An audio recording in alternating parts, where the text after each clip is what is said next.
podcast is for informational and entertainment purposes only. The views expressed are those of the host and guests and do not constitute professional advice. We make no representations or warranties regarding the accuracy, completeness, or applicability of the content. Please consult qualified experts for specific guidance. This podcast is for informational purposes only and should not be considered legal, health, tax, or professional advice. Always consult a licensed professional for specific advice related to your situation.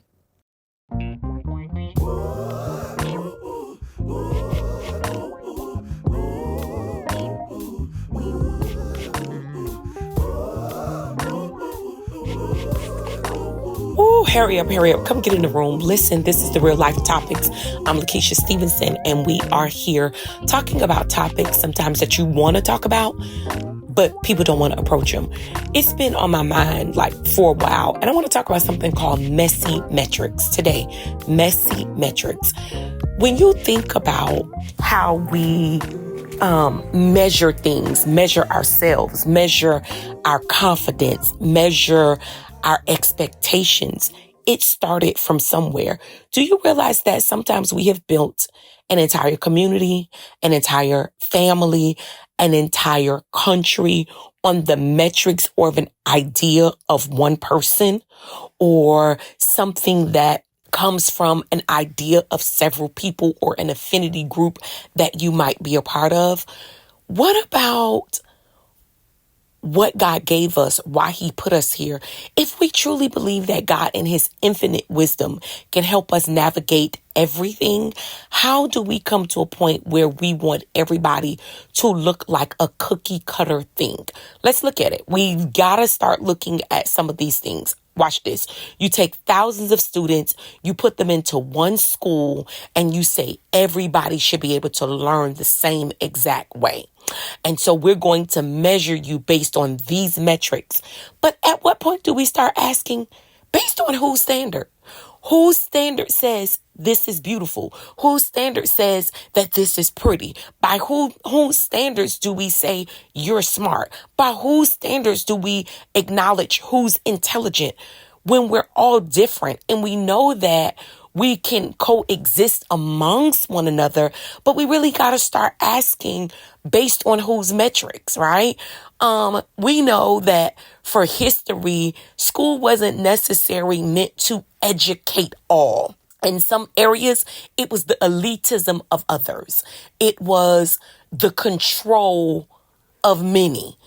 I didn't bring you here to educate you. I brought you here to control you or shape you to what I want you to be based on my elitism. And you got to really think, we are legit passing along cycles for years based on a thought that we say we don't believe, we don't like, but yet because it is socialized and ingrained in us, we end up repeating the patterns of the very thing that we say we don't like. We didn't like the way that some of our families or ancestors were treated. But yet we tell our children, you need to parent, right? Some of our grandparents did not like what was done to them, but they repeated it based on socialization. You got to start thinking about some of the metrics that we literally set a standard on. We're not all going to do the same thing.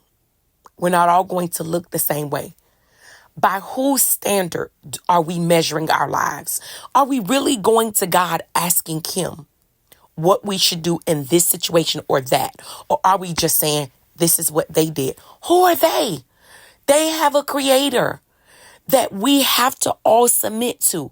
And we don't realize that sometimes we allow our humanity to speak louder than any spiritual thing. We all going after the same thing, all doing the same thing. And if someone's not doing what we would do, we're looking at them like they're less of a person, pushing along the same elitism that sometimes came to oppress your life. You might not have thought about it, which is why I'm having this conversation with you today. We really have to start thinking about how we are looking at community, because community is not as fortified now as it has once been. There was a time where we could all be going through something and we're looking to reach out to one another, not prove that we are better than the next person. We might not all do things the same way, but at some point you got to look and say, by what metrics am I measuring my life? By whose standards? Because some of the access that we have given people in our lives have not honored the things that God told us to do. Some of the access that we've given to people in our lives have not honored the covenant that we stood and made. Some of the people that we've given access to our lives have literally mentored us based on their metrics. And their metrics was shaped by their family, their influence that they experience in their own culture. Now, there's nothing wrong with that. And I don't despise mentors. But what I'm saying is, what metrics are you using to measure your life? God in his infinite wisdom allowed your mother and father to get together to create you. He's not surprised about where you live. He's not surprised about who your parents are. Is he not wise enough to help you navigate the systems and the times? And sometimes we get discouraged when we have to walk through certain processes because we're allowing people to say, but you have to have this and you have to have that and you have to have this person in your life. What if God got you walking some roads because he's going to directly download what you need for the next thing? There are many people in this earth that had no blueprint. That's why they were the first to do a thing.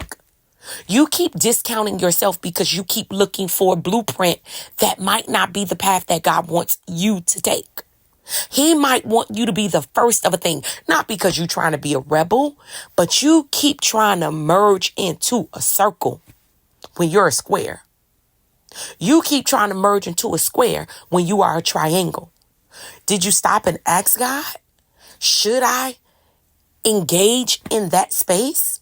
Or is this just the time that you want me to have sort of an isolation so that you can process me based on the image? By whose metrics are you measuring yourself? By whose standards? We all go to school. We might get an education, right? That's wonderful. But what if that's not the path God wants you to take? You went and did what was popular, but he might have wanted you to do something else. You go and you do this, right? And he may have wanted you to do something else. But you took the road that was well traveled. What about the people that had to walk the roads that were not well traveled and they made some of the greatest impact in this earth? I just want to encourage you that everything that you're building and whatever you're establishing, don't get so comfortable trying to fit into a space that God really might not want you in. I'm not telling you it's easy, and I'm certainly not telling you that it feels good. And I'm not telling you that you'll have to walk everything alone. But there are some times that he leaves you in a space where he can download uninterrupted. And there are always going to be people around you, but those seems to be some of your quietest spaces. It doesn't mean you won't have a family around you. You might be married. You might have children, but you know that space is different than what it's normally been. There might be the time where you don't go out for coffee as much, or you might not hang out with your friends as much, or you might not be traveling as much. So yeah, you still got people around you. You're still living. You're still smiling, but there may be something going on that's a little bit different than what you're used to, because he's aiming to recalibrate you.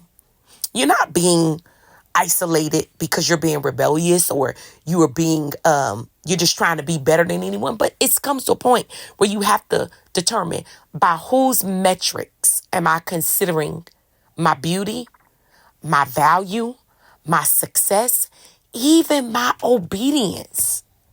When you do what God tells you to do, you are successful. It might not look like what everyone else have or what everyone else is doing. But when you do what God tells you to do, then you are successful. Messy metrics. You cannot get caught into messy metrics where you discount who you are because it doesn't look like what someone else says, where you discount who you are and what God have called you to do because it's not popular or it's not common. What if all of the people that have done the great research, the first person that flew a plane, the first person that found a medical mystery or solved the medical mystery, the first person that did something, somebody looked at them and told them they was crazy. Somebody looked at them and told them that wasn't going to work. God may be telling you to do something differently than the next person. Some of this you can't take a poll. And you can't come and measure yourself based on the mere humanity of someone else. So I challenge you now. What are you measuring your success on? Your beauty, your value. This is not the season that you are going to shrink. You survived shrinking the last season. And if you were anything like me, it cost me too much. Not doing it. I hope that you will have the courage to look at yourself and ask the question, who have I been measuring myself up against?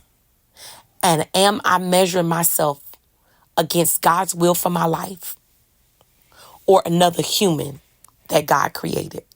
Yes, we are all here and we can coexist, but He is Lord. He is the ultimate voice in your life.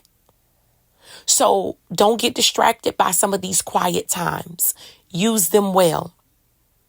Get before God and ask Him what you are supposed to be doing it and how you should do it. He's going to send the partnerships your way. And it might be people that you least expect. And for those of you that some of it, you might have to recalibrate with some of the moves that you've made because you made them out of your mere humanity, opposed to the voice that keeps on telling you, no, do it like this. I'm going to be honest. Even just doing this podcast, I had to break through some things to just get out here. But I'm sure that this is one of the things I should be doing. Not all, but one of them. So today, take one step, put your foot in front of the other, and start. Don't take a poll. You might not know exactly what you're doing, but you got to start. Sometimes the answers come as you put faith in action. Listen, this is my real life topic of today. I hope that is a blessing to your life. If you've been one of those people that's been in that space that seems very difficult to navigate and you don't know how to get through it, I hope this resonates with you. Listen, tell somebody else that we're here. Hit the like button, hit the share button, share it with somebody. Somebody is trying to navigate a space that doesn't seem great, but they know God told them to do it. We're here for awareness, resiliency, or resolution, hoping that we would reach evolution. Continue to evolve. Be gracious to yourself. Be kind to yourself. Admit to yourself when you've made errors. But you have a very specific purpose in this earth. Go after it. Do not let messy metrics discount you. Until the next time, go and be great.